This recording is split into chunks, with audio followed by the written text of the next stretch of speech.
Hey everybody, this is Doomhammer giving you the update on head coach firings. So let's get started.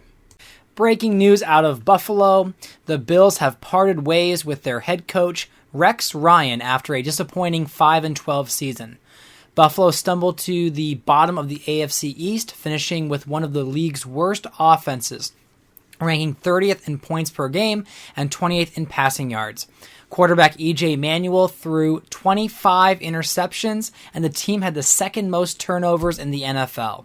Despite bright spots on defense, including standout performances from Richie Incognito and Kareem Jackson, the Bills regressed from the last two seasons of 7-10 finishes and missed the playoffs for all 3 years of Rex Ryan's tenure. With over $41 million in cap space and a top 10 draft pick likely on the way, the front office is expected to go in a new direction as they try to rebuild around a struggling offense and find a long-term solution at quarterback. So we'll keep you updated as the coaching search begins in Buffalo. More breaking news from New York. The New York Giants have officially fired their head coach, Jim Caldwell. After another frustrating season that ended without a playoff appearance, Caldwell was with the Giants for a total of 34-41 record and 2 playoff appearances in 5 seasons. The Giants finished 8-9, marking the second straight losing season under his leadership. Despite a dominant ground attack from Ryan Matthews and playmaking from Odell Beckham Jr., the offense ranked just 26th in points per game, and quarterback Matt Barkley's 24 interceptions proved to be costly. On defense, the Giants were gashed through the air all year long, finishing 25th in passing yards allowed, and couldn't come up with enough takeaways to swing momentum. In a season where expectations were high for improvement, New York once again came up short. With over $22 million in cap space and stars in their prime, ownership made it clear that it's time for a new voice in the locker room. So we'll bring you updates as the Giants begin their search for a new head coach. More breaking news out of the NFC East here in Washington. The Commanders have officially fired head coach Marty Morningway after a brutal 3-14 season.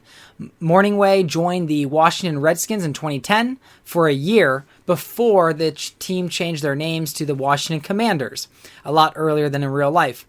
He has been the coach for 5 seasons and has a record of 39-46 in Washington, which gets worse when his combined record is 48-85 in his career. He made the playoffs once in 2011 with an 11-6 record where they went to the NFC Championship game, but that was all. Washington entered the year hoping to build off last year's 8-win campaign, but instead they plummeted to the worst record in the NFC and had finished dead last in the NFC East. The offense never found its footing. Starting quarterback Trent Edwards was inconsistent.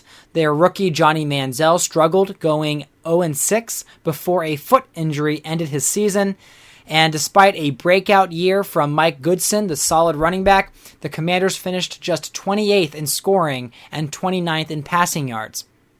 Defensively, their DC Eric Mangini's unit could not stop the run or generate turnovers, finishing in the bottom 5 in both categories.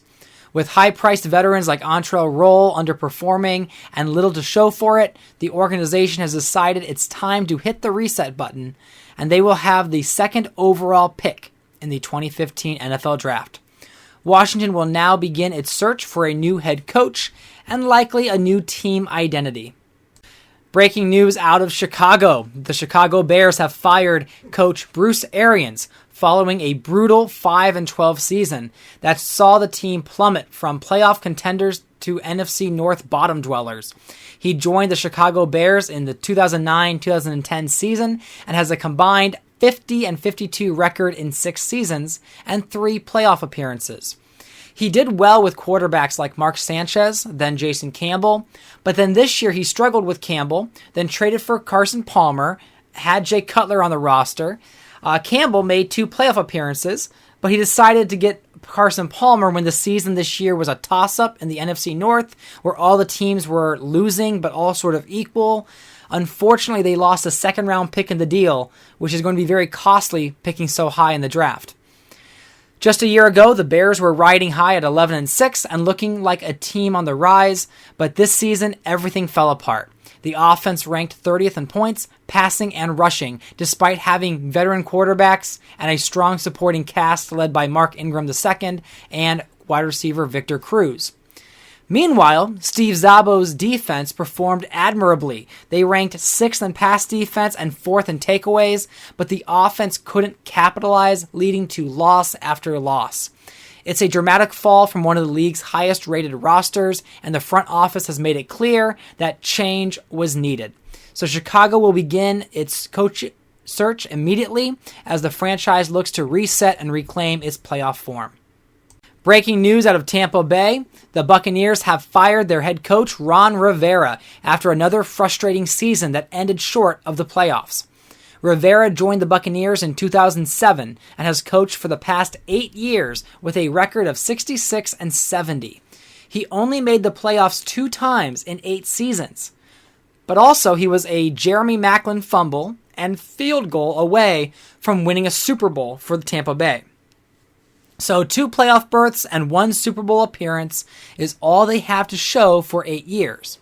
The Bucs have decided to try something new.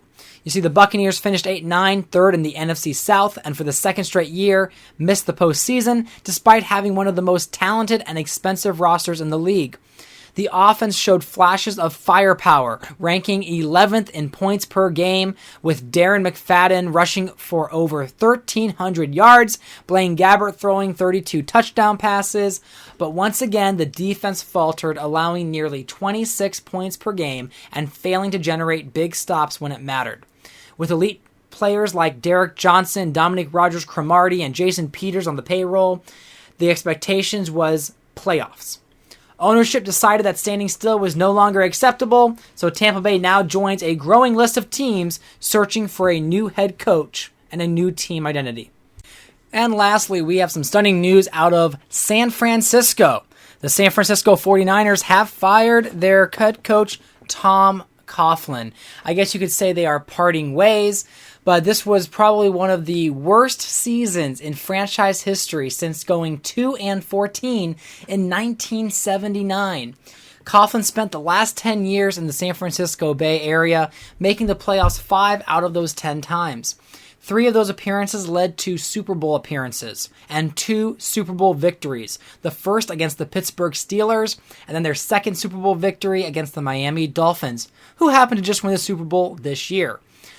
Although the 49ers made the playoffs in the last 2 seasons, and after winning a Super Bowl 3 seasons earlier, the 2-15 season, along with the decline of their Super Bowl MVP Drew Brees, led management to decide that moving forward would require quite a rebuild and that it was best for both parties to move on.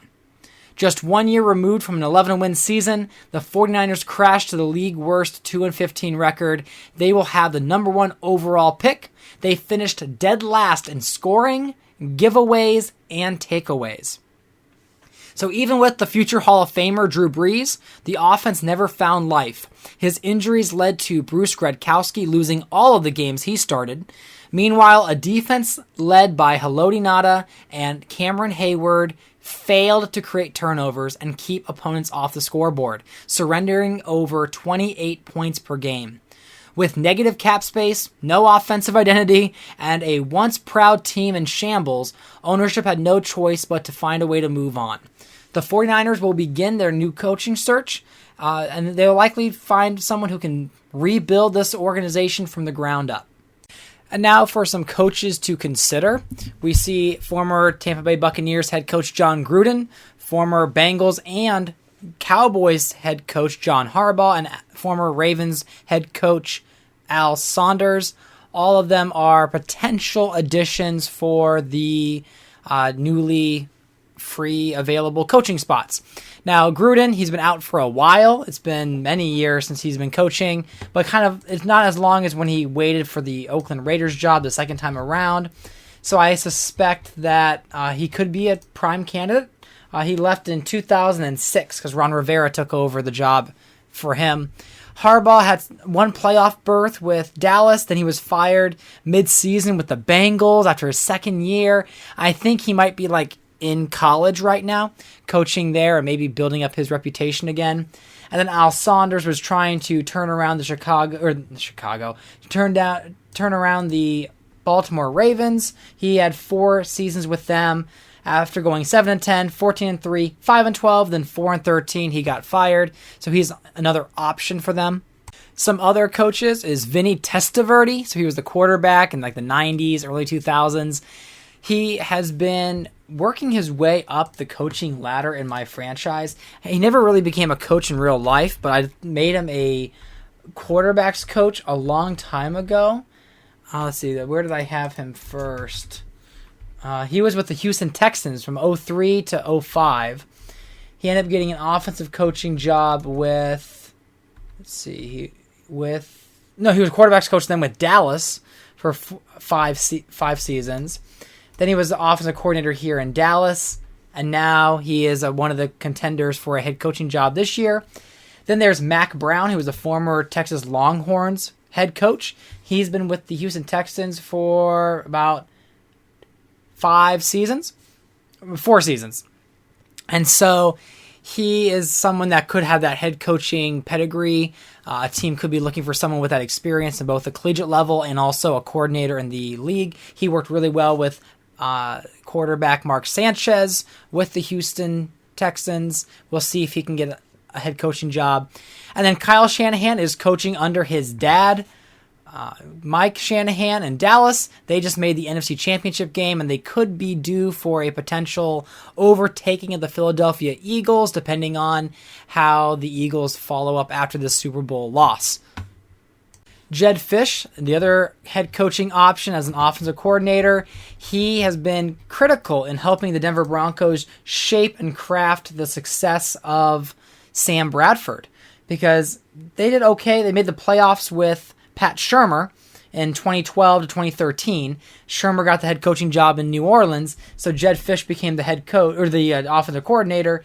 He was 11-6 and then 12-5, making Sam Bradford, who could have been a mediocre quarterback, into a solid contributor in the league and someone that could potentially go deep in the playoffs if the correct run is made.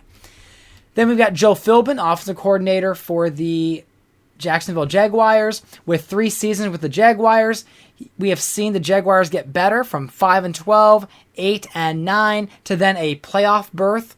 This is huge for the Jaguars, and we can say that with Colt McCoy, of all people, leading the Jaguars to the playoffs, credit's going to go to Joe Philbin. Now, a kind of a less deserving option here, but he is a possible option, is Bill O'Brien, the offensive coordinator for the New England Patriots.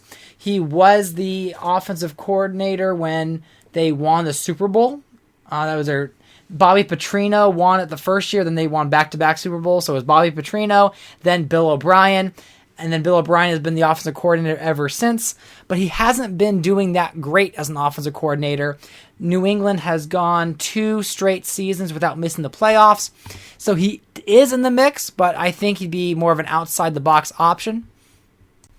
Then we've got Darrell Bevell, who was in his first season with the Green Bay Packers. And the reason why he's up here is that the Packers were 0-4, 0-5, and then they turned into a 9-8 team. They almost made the playoffs and almost won their division. And Brock Osweiler went from being a journeyman from Cincinnati, where Cincinnati ditched him after a year, and he turned Brock Osweiler into a pretty solid quarterback. So Darrell Bevell, also another contender.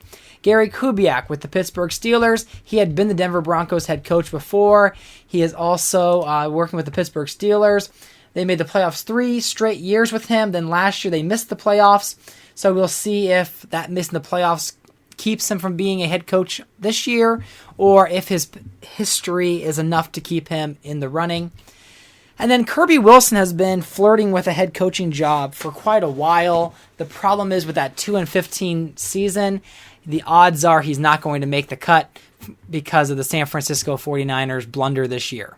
And now for some defensive coach prospects. Just like the Dolphins with Vinny Testaverde, they also have Vic Fangio is a contender because that Miami team was fantastic. They were 15-2, and they had one of the best offenses and a solid defense the entire season. So he is going to be in the running for a head coaching job, no doubt. Dale Lindsey is definitely another option. He made the Super Bowl with the Eagles. He has been very successful with the Philadelphia Eagles.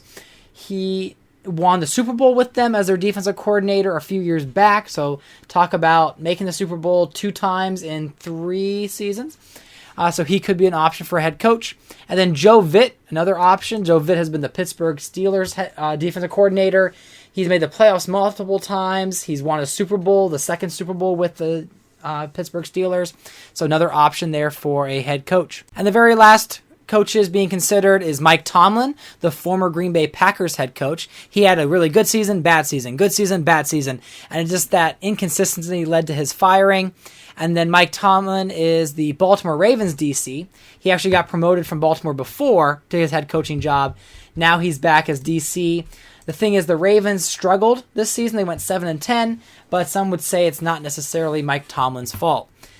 Then Chuck Pagano, the defensive coordinator for the St. Louis Rams. Well, the Rams were the number 1 team this year, largely due to Andrew Luck and the offense, but their defense also helped carry them. And so Pagano has been 3 years with the St. Louis Rams, and he is being considered for a head coaching job. He had gone to Indianapolis in real life, or I think around this time as well.